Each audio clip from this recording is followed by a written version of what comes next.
Yeah, we certainly saw the event as it happened, and then we watched it on replay as well. And there's some obviously limitations in the views with that, but it certainly triggers an awareness and concern. And so then we just go through some serial opportunities for evaluation, questioning, and that's what ensued.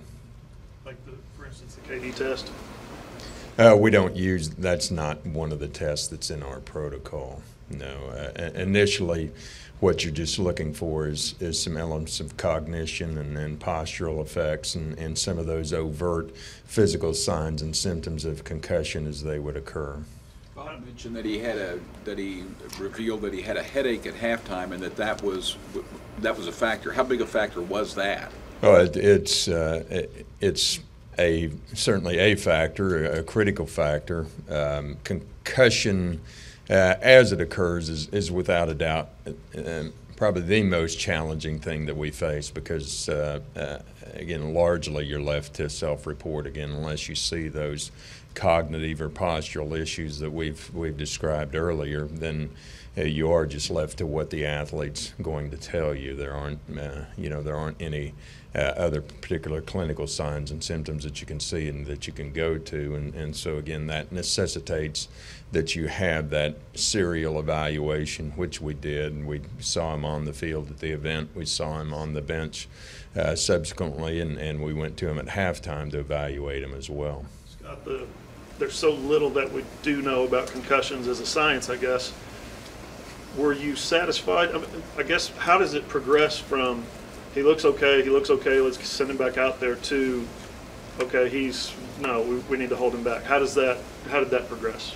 It just becomes based on the clinical presentations and then the clinical judgment as well. And again, knowing and understanding that some of those signs and symptoms can be delayed in onset as well. And so you can have a clear, clean clinical exam, and then at a subsequent point, there's a presentation or development of a symptom that hadn't been there before. And so again, that's where checking and rechecking comes into play, and that's what we did with Baker the other night. I'm curious, there's been reports that he, quote, had a headache and, quote, that he had ringing in his ears. He's the only one that would know that. Did you go to him and say, do you have a headache, do you have ringing in your ears, or did he come to you and say, hey, can I get some aspirin or something for this headache? And we were, again, repeatedly going back to him as we had opportunity, and that's some of what we do at any halftime anyway, checking with a number of players that we might have a question on, and some of it too becomes just some observation as well of looking for telltale signs that maybe the athlete isn't reporting. We didn't have any of that with Baker, but again, as you know, some of those signs and symptoms, unless the athlete tells you, you're not going to know. Said he checked out yesterday, checked out on Saturday, but how likely is it he could regress through the week? There's certainly room for optimism, but we do have a protocol that we have to go through, some serial testing and some progressions of activity, and we're in the midst of that now. Talk a little bit about the relationship you have with Coach Duke when situations like this occur, and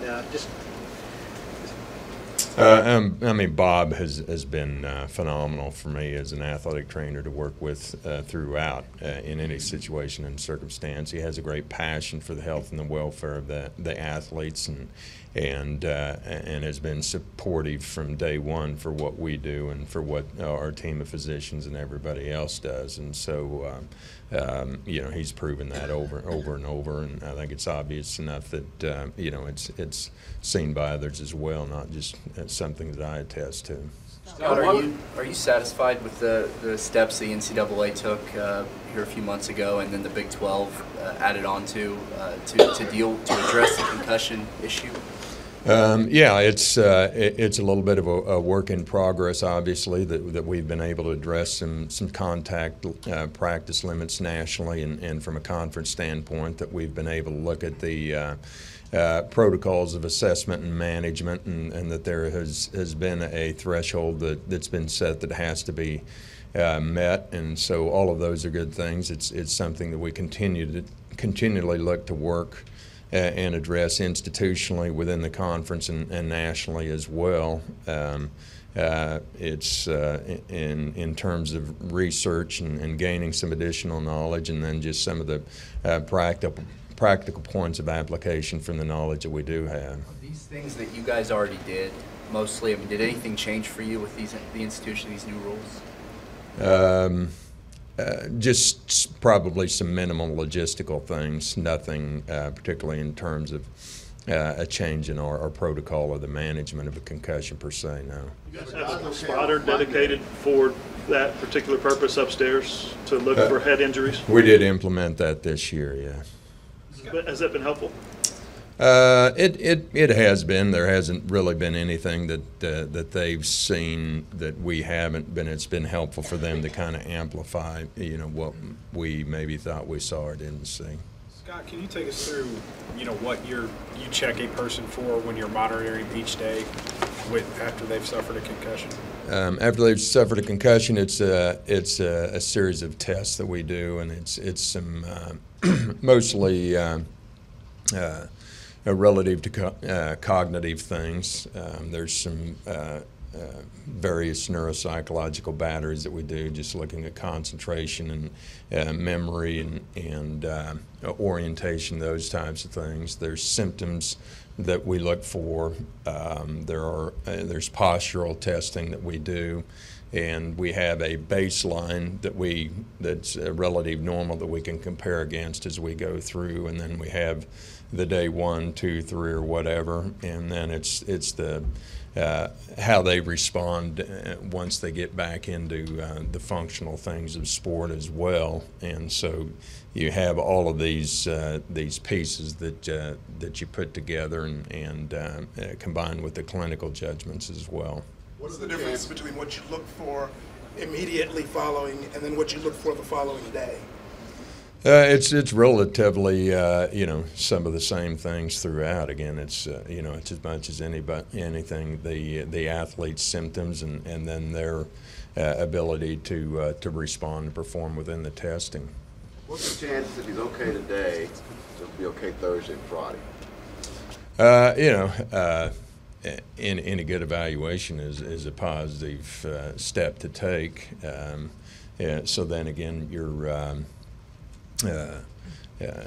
again, there are things looking at things in terms of some exertion and how that impacts, and then sport specific, and then up to non-contact. And so there are some prescribed steps, and you have to reevaluate with every one of those steps, and so there has to be that consistent progression there. Scott, but, I mean, just to be clear, did Baker suffer a concussion, or has he just had symptoms? Baker has a concussion, yes. In the past, dealing with guys even dating back to Sam and Blake Griffin when he had his basketball, there was the concern about sensory issues. If you expose them to sound, light, that kind of thing, it would exasperate it. Was there consideration given to leaving Baker in the locker room at halftime because of that? Everybody responds in a different way. That's one of the challenging things about concussion. It's very individualistic in its presentation. It doesn't present in the same in different people in the same way, and even with the same individual. A first concussion to a second concussion doesn't always present in the same fashion either. And so there are some individuals where those sensory things of noise and light and those things are going to be problematic, and if they are, then you would just adjust accordingly. Scott, do you have a number of days where Baker passes a test, or any athlete passes through those tests and questions that after a number of days you don't test them anymore, you sort of deem them clear of the test? I don't know how that works. Yeah, again, that becomes fairly individualistic as well, in that some people are going to progress through the protocol faster than others are. So there's no necessarily hard defined minimum or maximum or anything like that. It's just, again, how is he going to respond individualistically?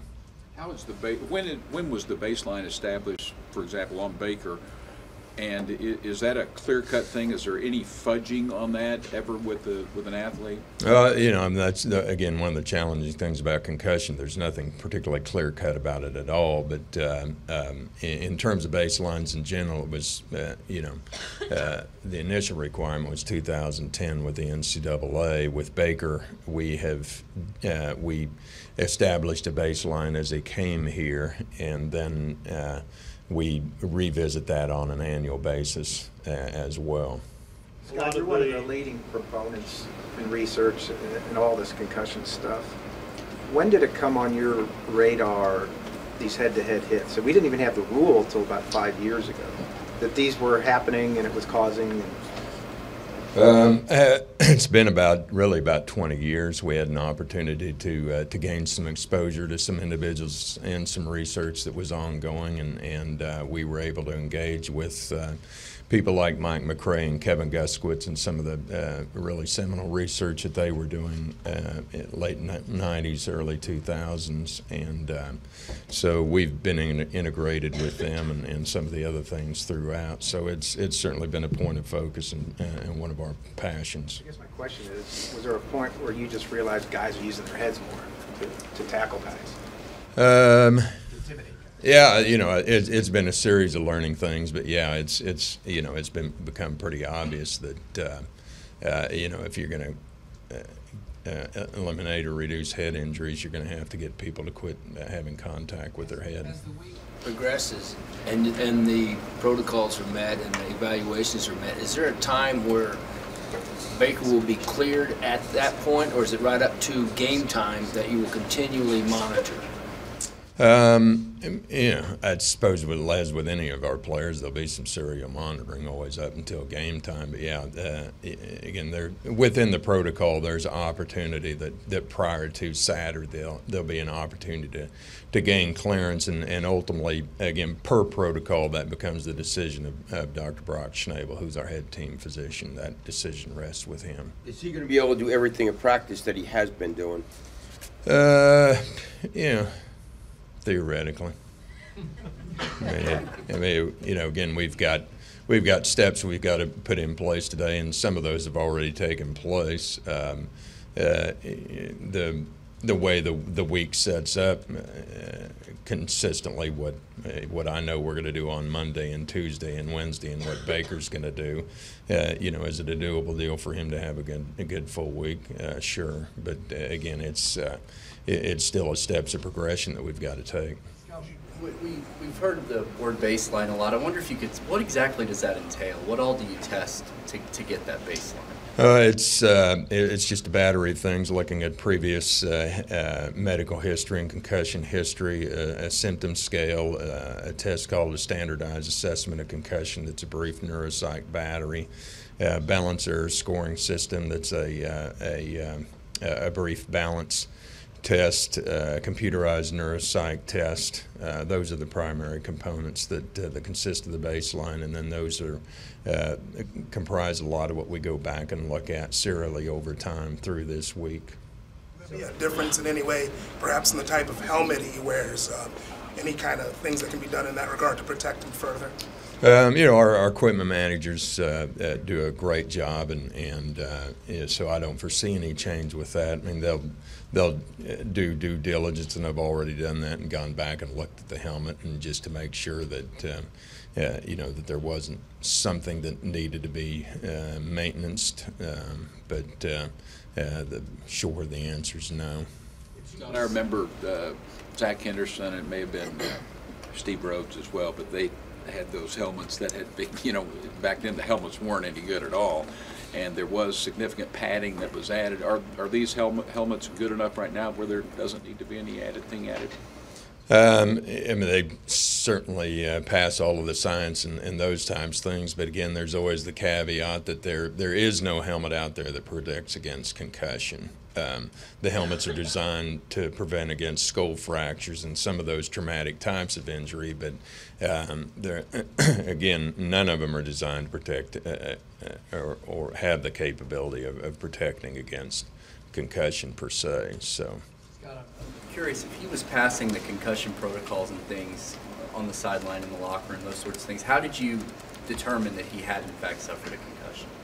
Well, because at some point in time he had a sign or a symptom that fit with concussion, and then based on some further clinical exam. But again, that's why you continue to go back and check and go back and check and go back and check. There isn't ever a particular assumption. Well, we saw him. He's fine and he will be fine. So again, it's just that serial evaluation, knowing and understanding that things can change over time. Would you say that Baker is still concussed, or how long what's the timetable?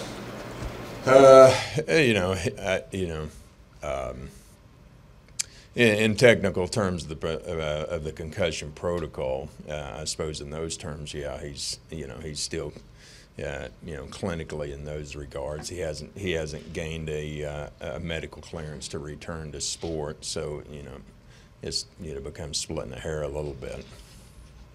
Scott, a lot of the research indicates that the single most dangerous thing about concussions is the second impact syndrome, where you get a second concussion right after the first one. Baker stayed in after that big shot. What level of concern did you have about that at that point? Because that was a pretty wicked shot, and then his head hit the ground and bounced up as well.